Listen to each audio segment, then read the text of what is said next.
Hey guys, today I wanted to show you real quick how to switch out a tire tube on a motorcycle wheel, spoked wheel. Any of your spoke wheels are typically going to have a tube. At least back in the day they all did.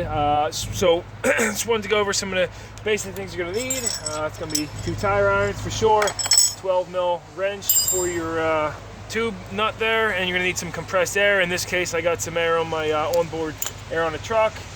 This one does not have a bead lock. The bead lock would be right here if it did. So yeah, I'm going to go ahead and show you what you need.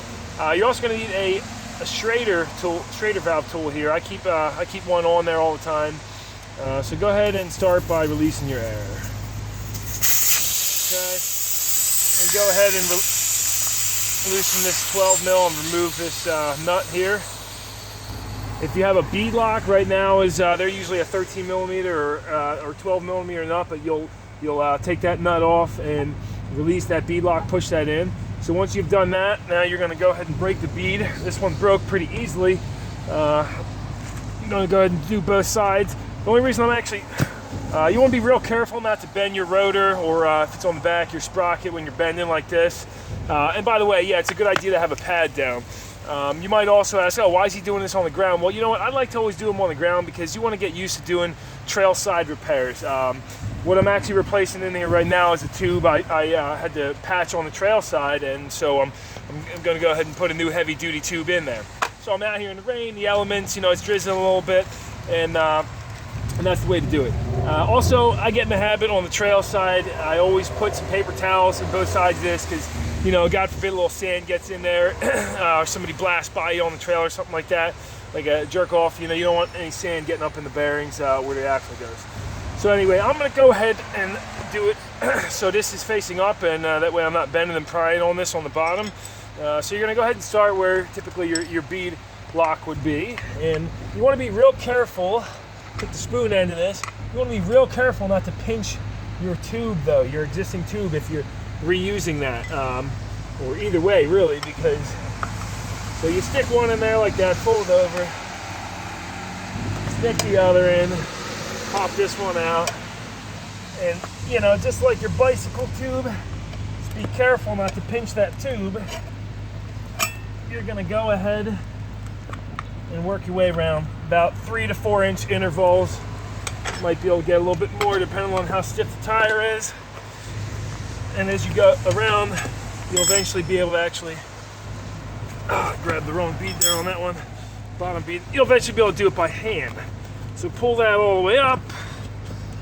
Okay. Get that around. Tire all the way up.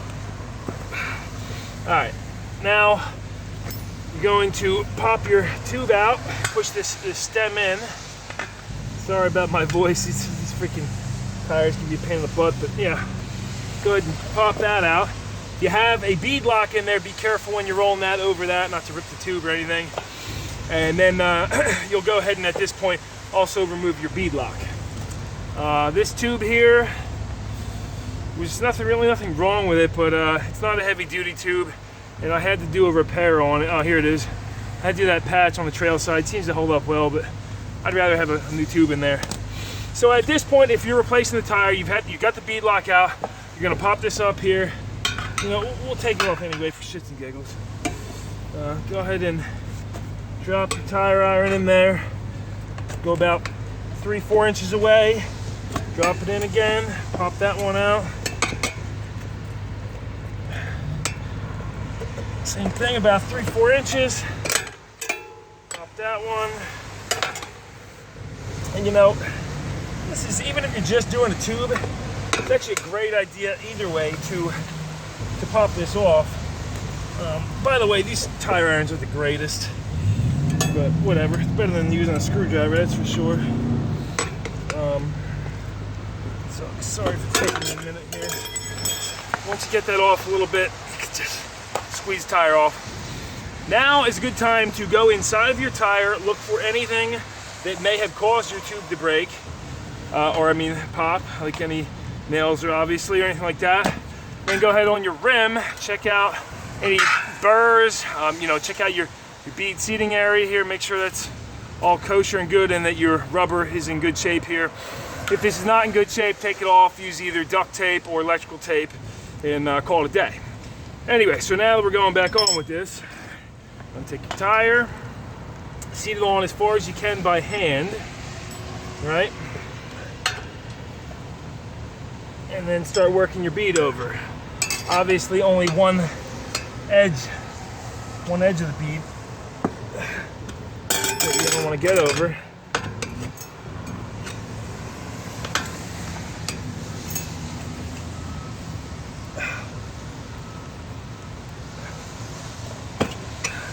Alright, so once that is on, line your tire where you have it if you put any marks on there.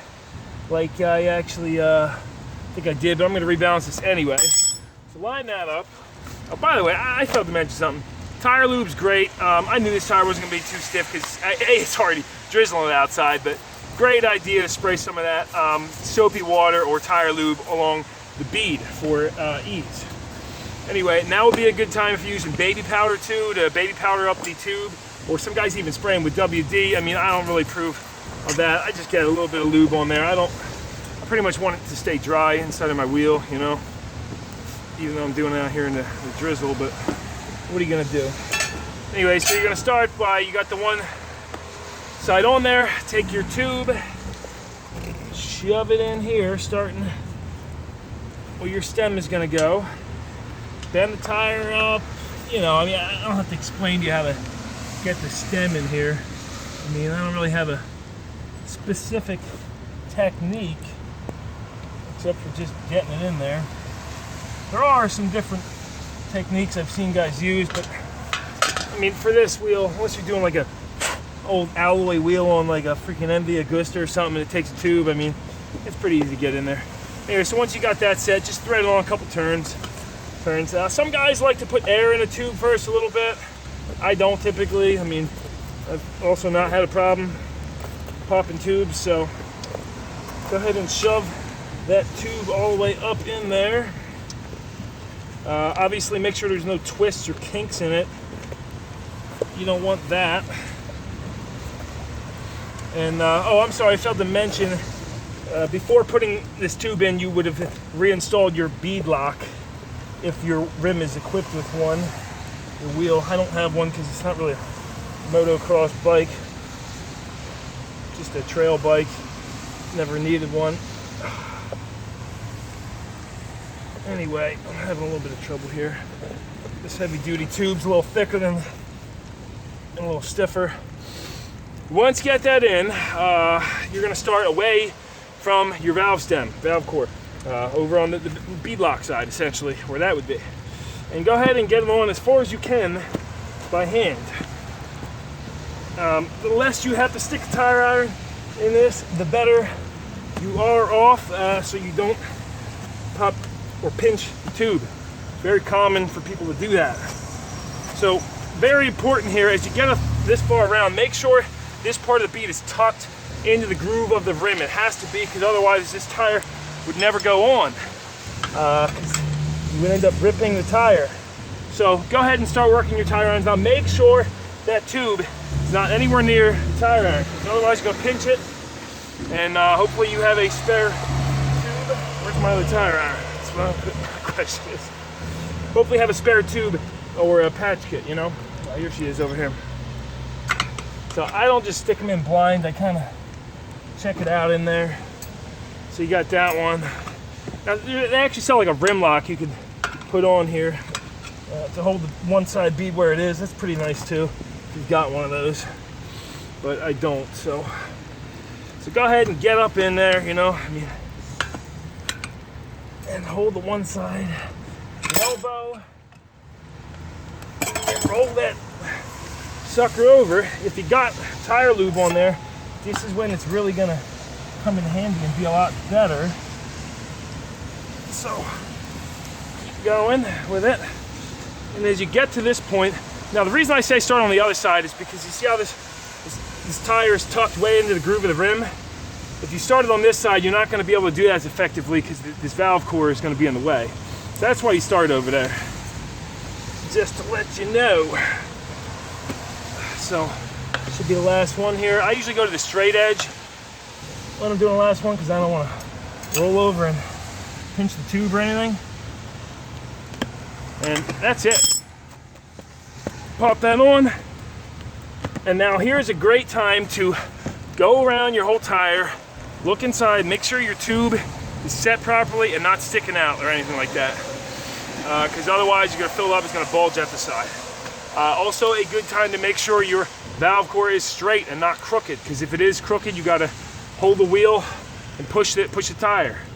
Mine seems to be relatively straight. You're going to fill it up with some air, and we'll go from there.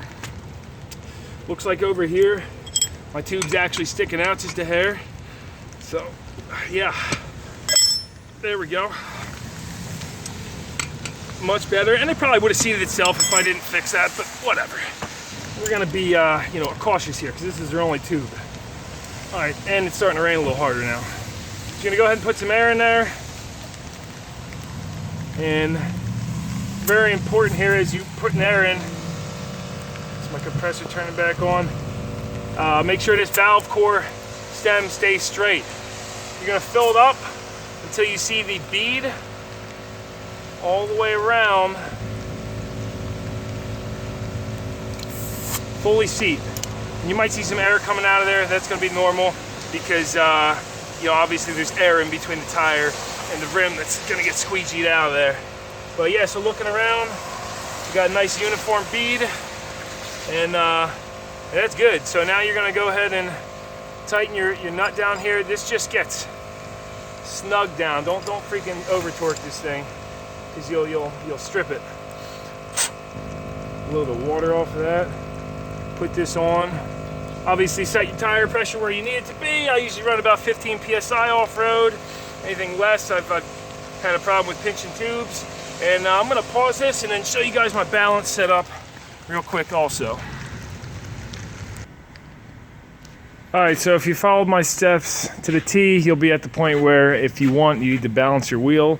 I'm going to do a separate video on this because we're running out of time here. I'm at 12 minutes long. So anyway, thanks for watching, guys. You don't need to balance your wheel if it's a motocross wheel, obviously, but if you're going to be hopping on the highway doing 50 to 70 miles an hour, not a bad idea to balance your wheel. I always do. So thanks for watching, guys, and hope it helped, and thanks a lot. I'll see you.